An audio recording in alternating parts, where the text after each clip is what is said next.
I'd like to start this off with just a small introduction because green flag qualifiers is something that I personally developed inside hunt and kill funnel that I'm running. So maybe some of you guys know that I've transitioned from being a regular setter to actually being a setter manager, but not only a regular setter manager, but rather run my own offer. So my Hmm. own offer is Setter Science System, which is like one big ecosystem with a lot of smaller systems and funnels. And one of those is Hunt and Kill funnel, responsible for literally hunting and killing people, reaching out to them, doing an outbound campaign, and booking them in nurtured, ready to buy, which is exactly what Kyle is doing right here. And then, No. obviously, when we get a reply, the next step from there, naturally, that goes in the sales process is qualifying the person. The main goal, like I've said here, is just to start the qualifying process to see if it's even worth having a conversation further after getting that reply. The key here is to just ask few genuine questions first before moving on to more personal ones, because this way we can avoid being ghosted. And especially in B2B offer. In B2C, on the other hand, you can obviously just have a friendly relationship. They are maybe not aware that you're ultimately going to sell them something because they are in big pain. You get me? In B2C, let's say I'm running an appointment setting coaching program the same way like Temi does, and the people are in probably financial problem. They want to quit their 9 to 5s, they want to make more money, and so on and so on. And then you can just, I would say, immediately start asking slightly more personal questions about their problems. On the other hand, in B2B, I think all of us are aware that ultimately someone is going to try to pitch us their solution.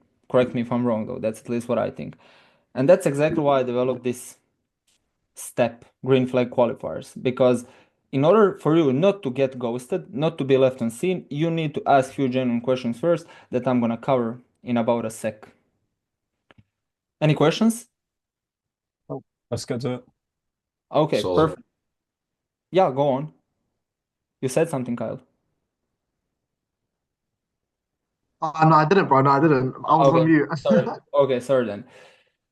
When you're setting the appointments, obviously it's important that you first qualify the lead because without it, there's no point to even continue the convo because literally it's just gonna be a waste of time. And like I've said here, I can't express how important it is to go through these qualifiers. Why? Because going for quantity over quality when booking the calls for a client is literally the fastest way to get your ass fired. Why am I saying that? Because when I booked over 60 calls in my first 2 months of just being an appointment setter, and that was in, I think that was since March 2023 until May 2023. I booked over 60 calls. I just told that to Kyle, Naom, and I didn't get a single close. So I wouldn't say that all of them were highly, highly qualified, but I think that if I managed to qualify them all, I would rather, now when I look back at it, I would rather have 30 calls booked and much higher chances of the deal getting closed instead of me just wasting the time. Obviously, yeah. like if the closer is shit, then pretty much I think your best bet would be to just find another offer or get him somewhere to invest into some closing program or whatever because yeah, closing is one very important part of it. But let's just assume that you're working for a good offer. And then, if the prospect is not in a financial position to invest, just make sure to add him into the CRM so you can follow up later. I'm sure that every single one of you are just tracking the leads with the CRM. Is that right? Yeah. I had a question about Go on, bro. after the call, if they don't have the money to invest, how often should you be following up with that prospect? Because I've been following up like weekly, depending on that actual position. Like if they say, "Oh, I can pay by the end of the week" or something, I'll check in a couple of times throughout the week. But Yeah. obviously, I don't want to come across too pushy. So does it kind of depend on the prospect, or as a rule of thumb, is there like a certain amount you should be following up? Okay, so how often should you be following up? First, let me ask you, is your offer like B2C or B2B more? It's B2C, so it's correct me if I'm wrong, but it's he's basically helping people start their personal brands, scale their offers, but it's also for people who already have personal brands but want to like increase their Okay. revenue. So if it's a Um, B2C, I would say that following up with people quite more often than with B2B is fairly understandable because in B2B, people are just busy and you're maybe, like, after all, maybe you're just talking with a setter, right? Which is exactly Mm. why I have this question right here. Wait a sec. Is there another person responsible for making decisions in the business, in the biz? Like, we just want to keep it lighthearted. I'm gonna explain it as I'm Mm. moving like forward with this one. But if it's a B2C, I would obviously follow up every 4 or 5 days. But in CRM, if you're utilizing the Pro CRM like Temi has created for you, maybe you've got an example of it, then when you follow up, the date is gonna go green. Is that correct? Yeah, yeah. Okay, perfect. Then I think it's reasonable for you to follow once a week because you just want to keep him warm. You don't want him to cool off pretty much. And especially if he said that he is going to pay you at the end of the week, there's this Hmm. pro tip that I have, sending free resources. That's like a very, very I've been, amazing I've been, thing to do. I've been using that a lot recently because my Perfect. clients like posting a lot on YouTube, and yeah, I've been just following up with people and being like, "Hey man, did you see my recent YouTube video?" And I'd Yeah, send it so to them. sending free resources in terms of YouTube, VSL, free training to prospects who aren't ready to proceed further at that time can definitely help build trust and also put you as an authority. And this approach can open the door for potential partnerships in the near future. And what I always say is that you should always think long term. Let's put it this way. So imagine you trying to push for sales so hard that the lead is just wasted. You can literally throw it in a bin. I would just rather keep it like casual and then potentially have some sort of a free cash, as I like to call it, because if he's nurtured enough through your content, if he trusts you, if he knows you, if he likes you, like preferably he should be following you as well so he can get nurtured through all the pieces of content you or your client are posting, he's definitely going to reach out back to you because he's going to realize by himself that the situation isn't going to change on his own. Like he Yeah, probably can't change the situation on his own, which is exactly why he needs you. He needs your solution. But in order for us to make him realize that he needs us, we shouldn't be that pushy. But there is this one thing when I think that's your last bet. Like that's the last step you should do when you see that the prospect isn't taking you anywhere in terms of he's not gonna close, he's so blunt. And then at the end you can just say something along the lines of, "You see how hard I'm fighting for you. I'm definitely sure that you want something. I'm definitely sure that you want someone who is gonna be fighting for your sale the same way I'm fighting for this right now." If you see what I'm talking about here. yeah. I Hungriness, think that's yeah. I think what you said about being too pushy. There was one client who basically my closer was about to close him, and the call cut off just randomly, and the guy was about to pay a deposit, and then I was chasing him up for about 2 weeks, trying to get like following up every few days, and he just ended up airing the messages because I think I came across too pushy. Whereas if I did what you were saying, send like a YouTube video once a week, it would come across a lot less pushy. Hmm. Would you When it say? comes to free value, I think as you're sending Yeah. a bunch of these free resources, after some time, it's just gonna be inevitable for him to watch it because, Yeah, bro, yeah, who in this world wouldn't watch the free stuff that would directly help him in that certain situation? You get me? Like it's a yeah, no-brainer at that point. It's a no-brainer. And as he's gonna be watching it, he's definitely gonna trust you a lot more, and he's also gonna realize that you're not here to sell him something just for the sake of selling something, but you're here to genuinely help him. And also, there's one, I would say, study, but it's a bro science to be fair. You need to watch about 7 hours of someone's content in order to be fully nurtured to buy yeah, something without like handling any objections. So if you send him like bunch of long form stuff, it's gonna be easier for him to actually consume 7 hours of content compared to, let's say, watching thousands of reels that are just 1 minute long, you know? So I would definitely stick up with this sending free resources part because I mean, if you're working for a client that's quite big, he's definitely gonna have to utilize YouTube and long form content stuff because that's probably the best business asset you could possibly have. yeah, for So, sure. like I've said here, always think long term. Even though it might seem like at that very moment you are maybe struggling to get a sale, struggling for a commission, you want it so bad, but I would rather once again just have him in the back of my mind, have somewhere to track him in the CRM and then follow up later down the line to see how he's going, than just waste a lead and never hear back from him. That's my belief, and it's been working so One, far. one quick question before you move on. Uh, one of my mates told me to get my client to send a loom after the call and before the call to kind of warm them up, and then after the call to address any like issues they had. And is that a good thing? Have you used that before? Mm, well, when it comes to Loom, if it's fully personalized, then it's definitely a good thing because I know a lot of people that try to pitch me and they are all like, yo, bro, I just recorded a quick video for you so you can see XYZ. And then I watch a video and it's like 3 months old video, you get me? So it's not specifically for me. They're just, I literally just mean like a video. It doesn't even have to be a loom, just a video of him saying, "Hey, bro, thanks for booking in. I'm really excited." Blah blah blah. And oh, then that, after the call, well, that's amazing. yeah, That's yeah. amazing. And then after the call, be like, if they said, "Oh, I just don't have the money until next week," you'd be like, "Really excited to have you on next week," like just to warm them up and To be fair, because that's they're something not I'm talking. doing personally. That's something I'm 'Cause, doing personally. Instead of yeah, saying, instead of just ghosting after like sending a after having a call, I just send them a quick voice note, or if I'm like walking in the street or somewhere random, I just shoot them a quick video saying it was really nice to meet you. Looking forward to our next talk or whatever. But when it that's comes to the your thing. question, though, I would highly advise you to just keep them somewhere for the end of this call because I think it's gonna cut out very, very soon in like 25 minutes or so. So I would rather just have a Q&A session at the end if that's fine with you. Yeah, it's cool. Okay, perfect. So what I was saying, the importance of qualifying the leads before booking a sales call can't be overstated. Because by taking your time to thoroughly qualify a lead, you can ensure that the actual sale is not only productive, but also efficient. Now, why qualifying the leads is crucial? There are multiple reasons. First of them is time management. Second, increased closing rates. Third, improved customer experience. And fourth, better forecasting.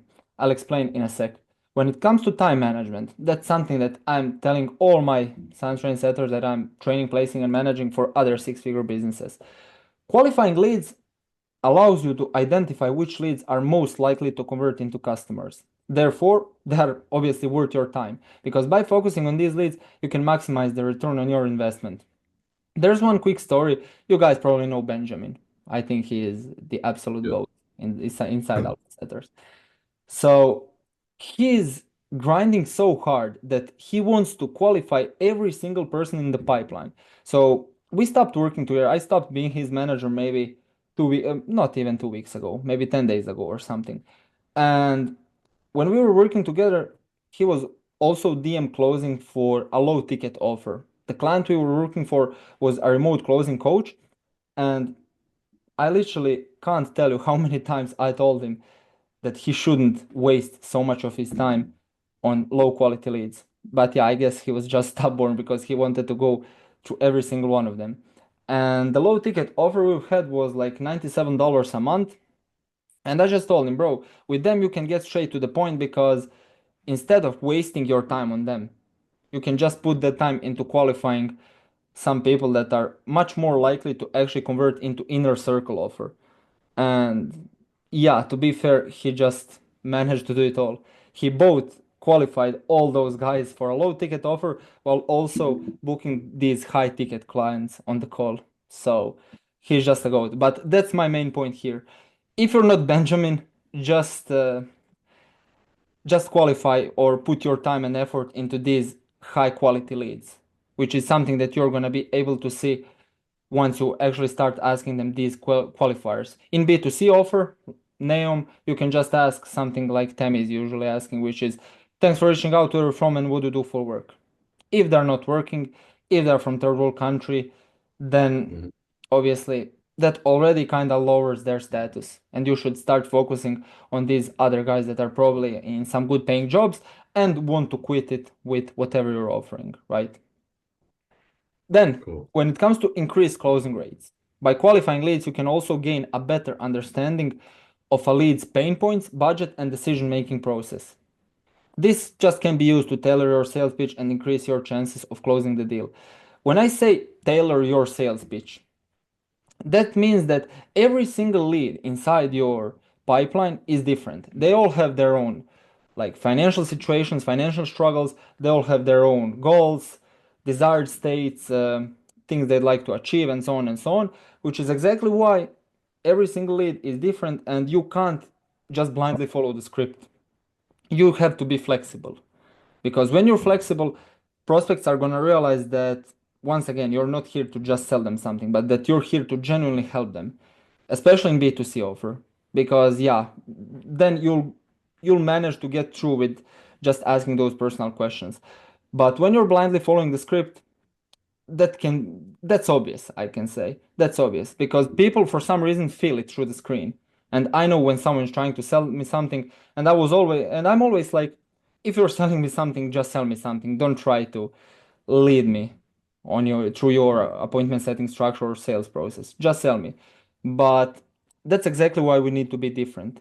We like need to appreciate everyone's time, and when we are just trying to go around it, once again they're gonna feel it, and we're not gonna get through with this because no one likes being sold to.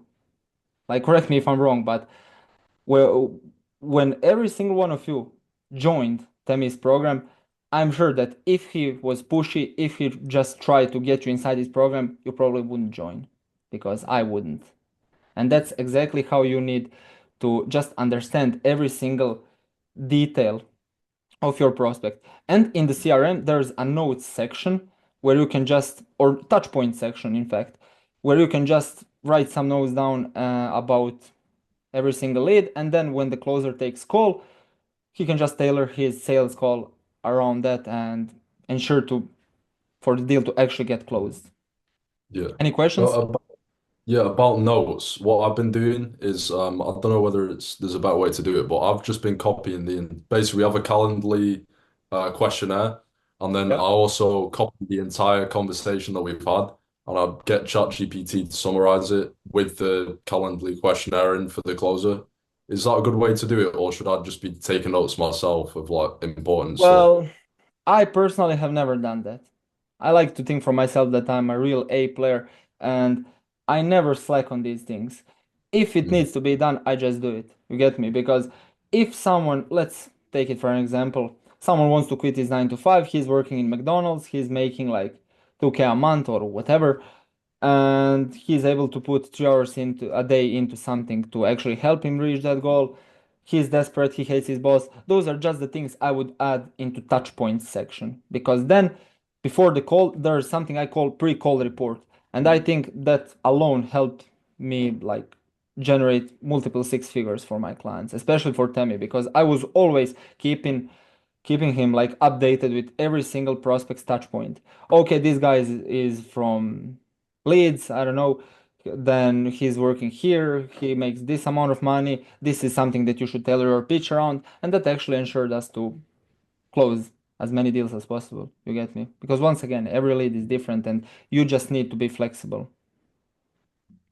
So, yeah, I would just add it manually. Cool. Okay. Then the third thing on, or the third reason why qualifying the lead is crucial is just improved customer experience. Qualifying leads allows you to understand the lead's needs and tailor your approach accordingly, and this can lead to a better customer experience, which helps you get more clients long term. Once again, we are thinking long term, and it also increases customer satisfaction and loyalty. There are two things that come to my mind with this part right here. First one is obviously us getting referrals. You first guy that come to my mind is you, Callum. Like you know David. I doubt that you would join Alpha Setters if you didn't see how successful David is, right? So that's exactly what Temi has done. I mean, at that time, I was probably the one who set it all up because I was working as a setter for Temi for about a year. But I managed to qualify a lead, and that ensured us to, once again, just have the unique approach to every single person inside the program. And then we just think long term, and the person managed to succeed, and we got referrals. Obviously, in this case, Temi was the one who reached out to you, but he reached out to you by saying something like, "Oh, you know, David, he made 2K day," and that kind of intrigued you. I think at least, which obviously ultimately ended up in you getting closed for his program. And that's exactly why this increases customer satisfaction and loyalty. And like I'm 100% sure that if someone reached out to if Tammy reached out to your followers asking, you know Callum, right? The first thing he's gonna say is, "Oh, bro, he's an amazing guy. He actually is inside my program. He made 3K in his or 1.6K in a day," which is obviously definitely intriguing, and that's actually gonna help Tammy just close more deals. So always think long term. And fourth one is just better forecasting. Simply, by tracking your lead qualification process, you can gain valuable insights into what works and what doesn't, and this information can be used to improve your sales strategy and help you to better forecast future sales. So what I mean by this is, for my setter science system, like I said, bunch of smaller systems and funnels, I have something I call bottlenecks elixir. Inside that, I personally track every single percentage possible so I can ensure where the problem lays in, right? And so I can focus on it with the future leads. And then that just ensures me to literally better forecast every single lead in my pipeline. Then qualifiers is something that obviously you must speak to your client about because you need to ask them exactly what criteria need to be met in order to book the call. Every business is different, so it will require a different set of qualifying questions. And once you determine the exact criteria that need to be met, just book the call and wait for it to be closed. That's what I was doing. Any questions, boys? Yeah, how do you track the like effectiveness of the qualification process? Are you split test the messages? Are you just like seeing which Yeah, type of I would message? say I would say so, yes. I just have an like a CRM, opening CRM, as I like to call it, where I track every single one of those and I track with which one I actually got ghosted on and which one actually got me the reply I expected to get. Everything is a Mm, chess game. I think I've recorded a reel just recently saying about talking about how before asking every question, you need to already partially foresee the answer. So you don't wanna kind of mess yourself up. You ask a question, then the answer surprises you, and you're all like, what to do next? That's not ideal. mm. And this is actually how to qualify. One of the most critical aspects of qualifying the lead is the sequence of your question. By the way, this is exactly what I'm talking about here. Starting with overly personal or financial questions can just immediately raise red flags and cause prospects to disengage, and instead just use a strategic approach that gradually builds trust step by step. And the art of qualification is in starting with less intrusive questions that feel natural and conversational. For example, asking about their business model is much less threatening than immediately going into their budget or current challenges. And why this approach works? Multiple reasons. First, establishes rapport and makes the prospect feel comfortable, demonstrates genuine interest in understanding their situation, allows for natural conversation flow rather than feeling like you're a police officer and they're being interrogated, literally. And fourth, just builds trust before addressing more sensitive topics. And only after establishing these few foundations, you can just transition to more personal questions about some financial topics. And when it comes to the exact examples I have for this, I can actually share this to you boys. There are 16 of them. Before you joined here, Neom, I told Carl that I've used hundreds and hundreds of these qualifiers, and these are just a few of them that I think are actually the most efficient in order for us not being ghosted. Because if you raise any red flags, then yeah, it's inevitable for you to just be left unseen. And then, like Jeremy Miner says, instead of prospects asking you for help, you're literally gonna transform into chase mode. You're literally gonna go into chase mode and you're gonna be the one chasing them, following every single day, just getting ghosted. And then those are some trenches that where you don't want to find yourself in, which is exactly why it's called green flag qualifiers. No red flags whatsoever. So yeah, I'm gonna share this with you boys after this call, and you have an explanation of each and every single one of these in underneath it. So yeah, we have about 6 minutes left for a quick Q&A if there are any questions about it.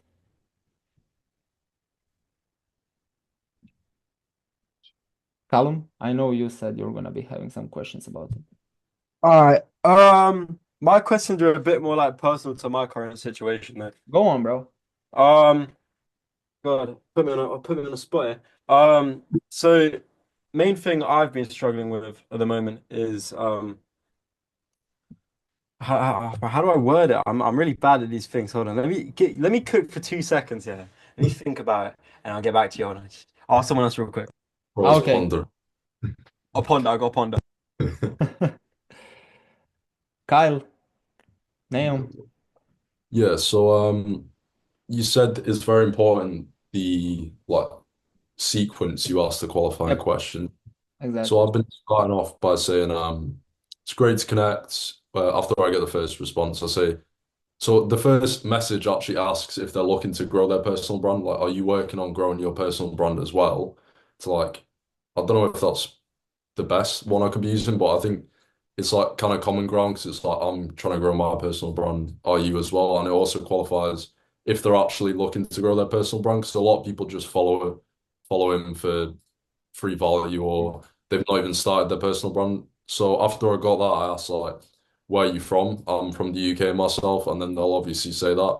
And then I say, is this, I can see you're doing, and then I'll say their niche. So if it's like a business coach, I'll say, I can see you're a business coach. Is this a full-time thing or are you also working a job?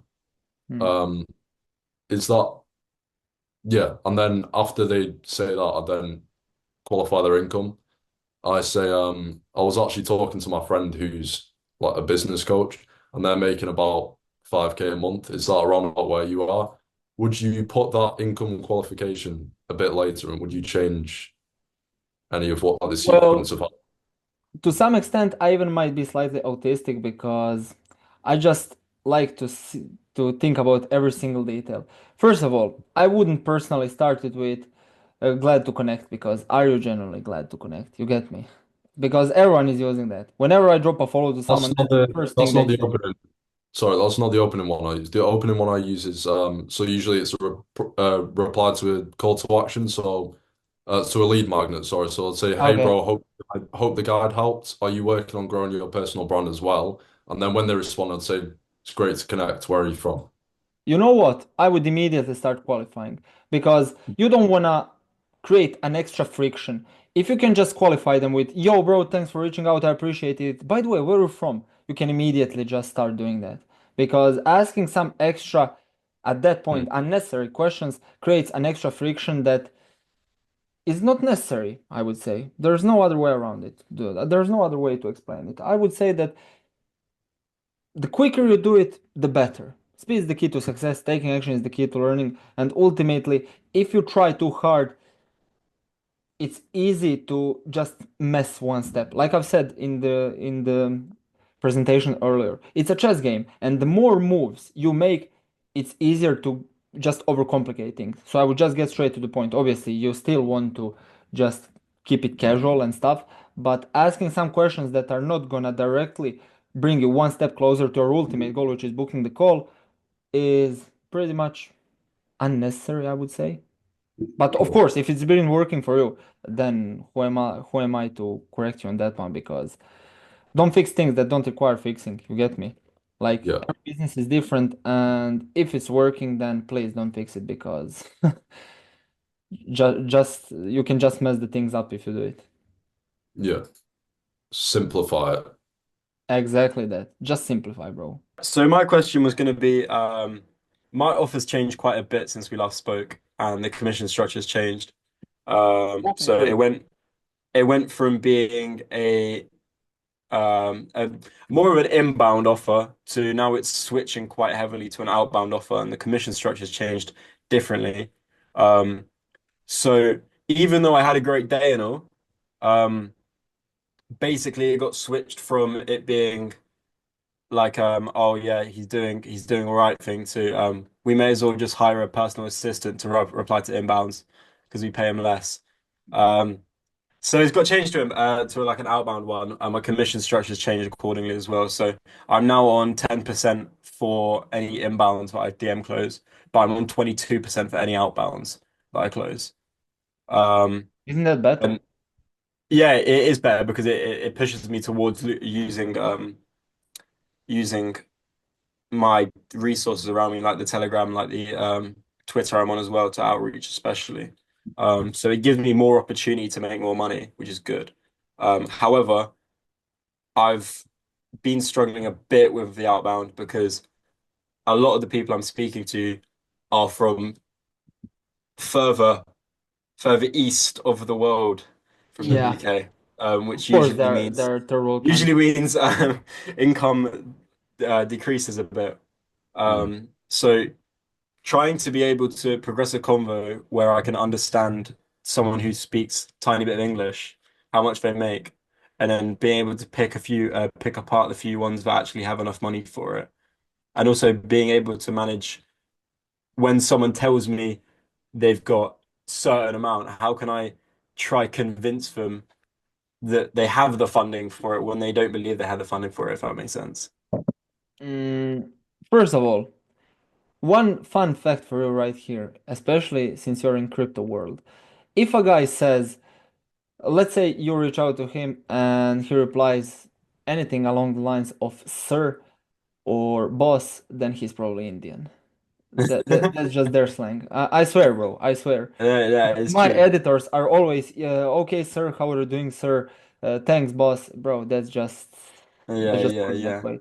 So that's like an extra pro tip in green flag qualifiers. If he yeah. says sir or boss, then you're definitely a boss and he's definitely an Indian. So that's the first thing. Second thing, in order for you to transition them into, I would say, deeply qualifying, is that what you're asking? To ask them Yeah, detailed yeah. questions, like that if Being you, able to, because I feel like with businesses, it's not too hard to qualify someone because you can kind of get a slight understanding from them, like their social structure and all that. But when it comes to asking a consumer how much money they make, they don't always feel very comfortable sharing, and a lot of the times they also lie about it, which is what I've realized as well. Like I had someone booked in for the high ticket offer, sat there on a call with my closer for I think it was like 50 minutes. And as soon as it came down to getting to like the deposit for it, she left the call. Mm, She left the yeah. call. But it's because the way it's qualified is all on a link that's attached to a VSL that allows you to book into a You know what Calendly. you can do actually? I mean, that's not the description of your job as an appointment setter, but that's just an extra thing that's gonna make you an A player. As soon as you ask them where from what you do for work, and as soon as they tell you what are they doing for work, you can just go Mm. Google it and see the average salary in their country. Yeah, What I yeah. do when I'm just qualifying the people for my B2C program is, thanks for reaching out, bro. Where from what you do for work? I'm from Belgium and I'm into construction. Then I just go into Google, type it in, average construction salary in Belgium, and I can get, I would say, a brief idea on their income. And then from there, you already, I would say, have done the first step. You know they're either qualified or not. I mean, you don't know exactly, but you can already have slightly better idea. And then from there, you can just warm them up a bit more, which allows you, or in other words, which opens the door for you to just ask those more intrusive questions. Like I've said in the presentation, less intrusive questions first and build your way up to the more personal ones. For example, something that Jeremy Lee Minor is utilizing when actually qualifying for these extremely high ticket offers is how much of a funding would you be able to set aside in order to invest into this venture, into this journey, into reaching your goals. So that's something that Temi taught me, and I think that's definitely useful. Definitely useful. Is that But asking after they've said how much they're making, or is it towards like booking the call? well, once again, I don't think there's a strict script. It depends on how the conversation flows. Hmm. So Yeah. how much of their income would they be willing to invest into No, say how much of a funding would you actually have set aside that you'd be willing and capable of investing into then? Fill the blank. In your journey, into reaching your goals, into this venture, into whatever. Just make it suitable for that specific situation. I Hmm. mean, literally right next to me, I have a notebook literally filled out. and it's a summary of the new model of selling, how to sell to an unsellable generation. Jeremy Miner's book, and that's exactly what he asks people. Banger book. Absolute banger book, Yeah, by the way. absolutely You go need it. through. You need it. You need it if you don't have it. True, true. I was That's I was reading it on the flight to Oslo. Oh yeah, I've seen your story, and I was like, yeah, this seems familiar. This seems familiar. I read it two times, in fact. So Two times. This yeah, guy knows it back. the I same got way I've read "Can't Hurt Me" three times already, and the I same. got Can't Hurt Me. I got Can't Hurt Me coming for Christmas as well. I'm reading that now. I've literally just started it. I'm in like to two now. And then yeah, what was the Jeremy Lee Mann one? I think New Aaron model of selling. New model of selling, how to sell to an Aaron's got unsellable one I can generation. pick that Yes, off. you can even Yeah, find it on. I don't even remember. Oh yeah, that's the book. that It's one. like it's Yeah, like it's yeah. really cheap. My Really? flatmate's got that for it often. Yeah, someone in the DMs knew I was trying to set them. It was just some. I think it was a guy in the sales space, and he said he was like, I like your style of setting, but I can tell you're trying to sell me or something. And then he said I'm not looking to be sold to. And then I Let me said ask you, what would I you said say? I used the Jeremy Lee Minor one of I'm not trying to sell you anything. I don't even know if I could help you right now. And then Yeah, he yeah. called me And out. He was like, oh, good one, Jeremy Lee Minor. you know what? Actually, let me ask you, what would you say instead of that in that situation? I'm curious to hear your thoughts because I already know what I would say. Because as we are progressing and as we are diving deeper into this, especially B2B space, all of them, like at some point, watched Jeremy Miner. And this book alone has like several millions of sales. So it's more likely that B2B guys know the game. So what would you say instead of just going with the Jeremy Miner's guy line?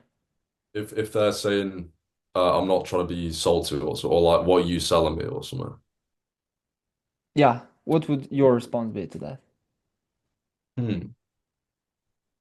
I can't remember what I was saying before I used that one. If someone was like pushing away, I'm trying to curious, think. is any one of you gonna I mean, would any one of you say what I would do?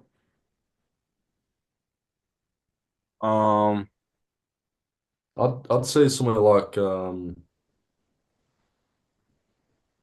be fair, I've just been using that one, but I don't know, bro. You tell me yours. So I'm Callum? stumped. Go on, Callum. well, I'll probably not give you the right answer, but I'd probably just play the. Well, I don't know. I'm just trying to get a better understanding of your situation. I don't know. I Hmm. would just play it. Kyle, maybe you. What would you say, like, genuinely? Yeah, I would have just gone with Callum really because it's like, when you chat to these people, you don't, it's just sort of you don't really know if you can help them. You're just trying to sort of understand the situation like a bit better. Hmm. Okay. So what I personally found most efficient to lower their guard down in that situation is sending a voice note, but since you guys are setters, I would just play it casual. I would say, bro, I respect you for knowing the game, laughing emoji. You see? And Diffuse, then diffuse. yeah, And diffuse. you Then could joke proceed out of with it. asking a Yeah. question along the lines of, bro, how do you know this game so well? Which would obviously be a step back. Like Tammy says, tactical retreat. You take a step back and then you push two steps forward for an attack, right? And then you ask him like, how long you've been in this game since you know that much? He says, for how long, right? And then you can just proceed further with moving the conversation, right? So that's something that I personally to Hmm. be fair, I was using that like since 4 or 5 months ago, and Hmm. only last month in I think it was Birmingham meetup, Demi talked about that. So it Yeah, just yeah. it just started to make a lot more sense. So Hmm. tactical retreat in that situation, especially when someone knows the game, and laughing emoji, or even now since it's trendy, those skull emoji, Tips. dead skull emoji, or crying emoji, those are the trendy, and that definitely like lowers their guard way, way down. You get me? So, Another one, like I've had some people like that who just don't want to go through the sales stuff. I've had one guy who I actually managed to get him booked in on a call because he basically said he knew the game basically like you were saying, and then he said just throw your pitch at me. So I just ended up going straight into the pitch because I already qualified like what he did and stuff, and then he was like, bro, I'm not interested in like going through your setting process, like just show me your pitch. And then I did manage to get him in on a call, but it turns out he wasn't like actually a good fit for the program. So in that case, would you do what you said, try and take a tactical retreat, be like, oh, I'd like to know about your situation a bit better When you say before. he wasn't a good fit, you think as in what? So Like, I think he was just trying to get on a call to see hmm. how the program compared to others, maybe, because he said he was like he'd worked with some other people, or he was working in like another thing already. So I think he was just weighing up his options. But if he hadn't just been like, pitch me, I don't know whether I would have got him on a call because I would have figured out he's not actually serious about I joining the don't know, program. have you ever guys encountered some people called funnel hackers? They are just the guys that are hopping on a call left, right, etc., trying to steal the funnels. And that's maybe what he tried to do. Get on a call, steal the funnel, and promote it as his own. Would you say Possibly. it might be a possibility here? I don't think that guy was, but I have come across other people who are in the space who've just kind of been given the perfect answer. And then I kind of Yeah. realized like The it's reason I'm either in asking is sales because or yeah. you kinda lost an authority in that specific situation. He said, get straight to the point, and you actually have done that. Whereas Mm, you should be the one asking questions, and you should be the one that's setting up the conversation. You get me? Because yeah. if he's asking you questions, who's an authority here? Who is the lead? Are you the lead or he is the lead? Who is the prospect in that, right? So you need to set yourself as an authority because once you do that, it's gonna become obvious that you can help him out. You can't lose your authority because everything is about that. Yeah. So So in that situation where someone's just I like would throwing, definitely do a tactical retreat here. cool. Probably if you sense that he is not that well aware of a sales game, I would probably go with Jeremy Miner's line. To be fair, Mm, bro, that's not a problem with me, but I genuinely don't know would I be even able to help you out. Maybe you're better off without us, something along those lines. Or something that I've started utilizing recently. To be fair, bro, I just managed to take a quick glance at your personal brand. You don't even seem like you're struggling with anything at the moment. So if you ever consider XYZ, depending on what your solution is, you can just keep me in mind. I also dropped you a follow. Maybe you can follow me back so we stay connected a bit more. That's it. Tactical retreat. cool. Yep. I have one more question and I'm good to go really.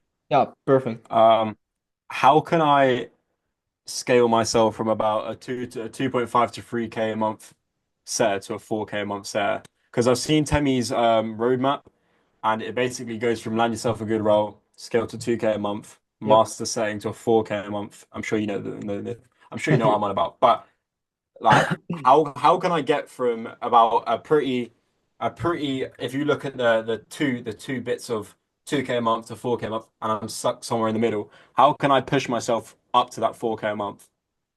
Well, what do you think you need in order to get there? What would you say your biggest I wouldn't say bottleneck because, bro, you made 1.6K in a day, so there's no bottlenecks. That yeah, I mean I feel like it's it's just consistency, really. I think that's my biggest issue is consistency. And I've got a lot of other factors I think in my life that I'm letting slip and it's starting to affect work a bit. Mm. Like just generic like daily things like sleeping, eating, going gym. Can't lie. Like Same Okay. here. Same here. yeah, Like it's just like procrastinate. I don't actually have like a proper way of scheduling my days. I sleep really late, so I wake up really late, and then my day's ruined from that. I don't have a routine, and I Oh, can't I yeah, can't structure it. It allows for procrastination because I've got so much time where I just don't know what I'm doing next. I don't know what I'm doing next, so I'm just sitting there procrastinating, going on my phone, fucking about doing things I shouldn't be doing, and it's kind of fucking with my work. when it comes to your morning routine, I hope it's not about how do you say when you wake up and tie your bed. Is that the right expression? What do you mean? Like when you make your bed, is that the right expression? Well, I wake up and lay in my bed for like 3 hours and then decide I want to get up. Well, that ain't good. I can't lie. Alex Hormozy actually said, and to be fair, that's something I've utilized as well. As soon as I wake up, I just get up and literally do anything besides laying down. Because I think it was few months ago when I actually saw the comparison of two guys. One guy is waking up at 8 a.m. and then he takes his phone, scrolls for about 40 minutes, then he's all lazy, sleazy, and just pretty much there's no energy. That's at least how I felt when I was doing that. And to be fair, sometimes I still find myself in such a mood simply Mm. because yeah, I think we all need to just improve on that part. But what Yeah. I'm trying to do as soon as I wake up, literally immediately, is you can see my bed right here. I just roll off my bed and start doing push-ups. For some reason that wakes me up. No, literally, I'm dead serious. I just Bit of a roll blood off my pumping. bed, and on this, like, you can maybe see it, like little, what's it, like a desk next to my bed, there's my phone, and then as soon as I press snooze or turn off the alarm, I just roll off my bed and start doing push-ups. However, but I need to do it, you get me? And then Yeah. I just, first of all, I'm all sweaty and I'm like sick of getting back to bed because yeah, I have an OCD, I think. So I'm all about hygiene. So I literally need to get up in my and take a shower, brush my teeth, Mm. take a shower. So you get me. I literally force myself to do so. And then from there, you can just start doing an outreach. You can start handling all the inbounds. You can sit on your laptop, sit on your PC, start tracking them in the CRM. And yeah, I think your mood is a lot better and your brain fog is non-existent anymore. Yeah, I'd say I've been struggling with similar thing, Callum, like just getting really late nights, because I'm staying up to try and hit the KPIs, and then I'll stay up really late, and then I'll wake up late, or I'll stay in bed like you because you got no energy because you got to bed really late. But I'm slowly fixing. I'm just pushing my bedtime back an hour, my wake up time back an hour every day because I was waking up at like 11, and then now I did 10, 9, now I'm waking up at 8. So it's getting better, but I do really struggle with sleep a lot as well. And I'd say, yeah, the first thing I do is just get in a cold shower. I'll start doing the push-ups as well because that kind of gets the blood pumping. But in terms of like scheduling your day, um, I've started like tracking the hours. I'm actually in, Jordan Rassas, He's Demi's, Demi's the men's the club. glass the glass whatever it's called. Yeah. So I've joined his like low ticket community, and one of the things he says is to break up. It's called time blocking. So break up. Say you work 8 hours a day, you break that into like 4 time blocks of 2 hours, Mm. or 3 time blocks or whatever, 2.5 hours, whatever. And That's then actually what I was about to ask you, bro. yeah, and then for each, so you get your daily KPIs. So say it's just random number like 200, then you divide it between 3 or 4, and then you do that amount of follow-ups in that Yeah. space. So like 9 to 11 a.m. could be like 100 outbound, 50 follow-ups or something, for example. And then you just do that throughout the day. And also, he's got this thing, it's so autistic, but it's basically, well, I need to reset it actually for tomorrow, but it's basically you have these balls in a jar. You got two jars, right? And you have your balls in a jar. So the blue ones for me are outreach. They're 10 outreach per one. And then the pink ones are follow-ups. And then the yellow ones are like calls booked. So when you do 10 outreach, you get the ball and you put it in the other jar. So at the end of the day, you should have an empty jar. And obviously, if you got like two booked calls, which are the yellow ones, left in the jar, then it'll like motivate you to be like, shit, I've got to book this many more calls. So that's what I've started doing like the last couple of days to like help me, yeah, get on it. Because I've been struggling with it, obviously, with my fight, and that I was kind of prioritizing that. But Yeah.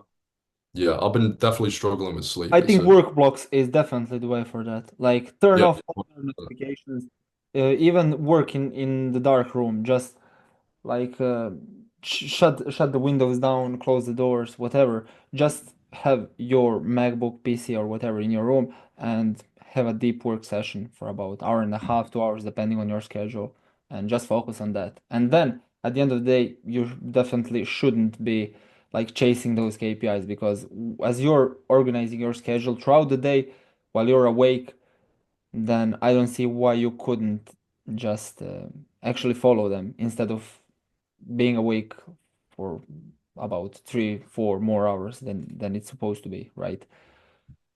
Because I usually go to sleep at about, right now it's midnight for me. You guys are 1 hour behind me, so I usually go about to sleep in about 28 minutes or so. So Mm. yeah, I do all my stuff throughout the day, so I don't have to mess up my sleep schedule because you know how compounded everything gets. You mess up your sleep schedule, you wake up sick and tired, you just can't function properly, you miss your daily objectives, and then it just rolls and it's a snowball effect. Yeah. So, yeah, just take care of that. Take care of actually doing all your things on time. And what you can do actually is just set the time frames. Okay, from 11 a.m. up until half past 11 a.m., do 15 outreaches. Do that Mm. and move on Mm. and just follow that throughout your day. That's what I'm Yeah. doing, what I've been doing, and it's been working. All right. Mm. I'll work on it for the next time we're on a call. So next week. And then I'll come Yeah, back and I'll be like, everything's better. just For to sure. wrap it up, because I have one thing on my mind that I've asked Tammy on the previous coaching call, as I'm part of his inner circle. So, Mm. you as a guy that transitioned from being a regular 9 to 5er to making 3K a month, those things that led you or those things that helped you get to that level are not the same things that will help you get from 3 to 6K a month. So, obviously, if you want to be a 3K a month forever, then just keep doing those. In my example, as I was a setter and now I'm running my own B2B offer, it's not logical for me to do the exact same things as I was doing when I was just a setter because now I need to focus on many more high leverage activities. Instead of just blindly doing an outreach, posting stories at that time, sending emails, whatever, I just need to focus on creating content and making my actual clients satisfied. And that's it. Hmm. All the other things are on the back end. They should be automated with either a setter or with VA, which I usually don't prefer, but yeah, let's say with a setter. Because logically, you can't do the exact same things that helped you once again go from 0 to 3K a month and expect that they will take you from 3 to 10K a month. You just Yeah. need to adjust your day-to-day routine. Okay. All And right. yep, that's all I've had to say for that. Okay. Perfect. All right. Wonderful. Amazing.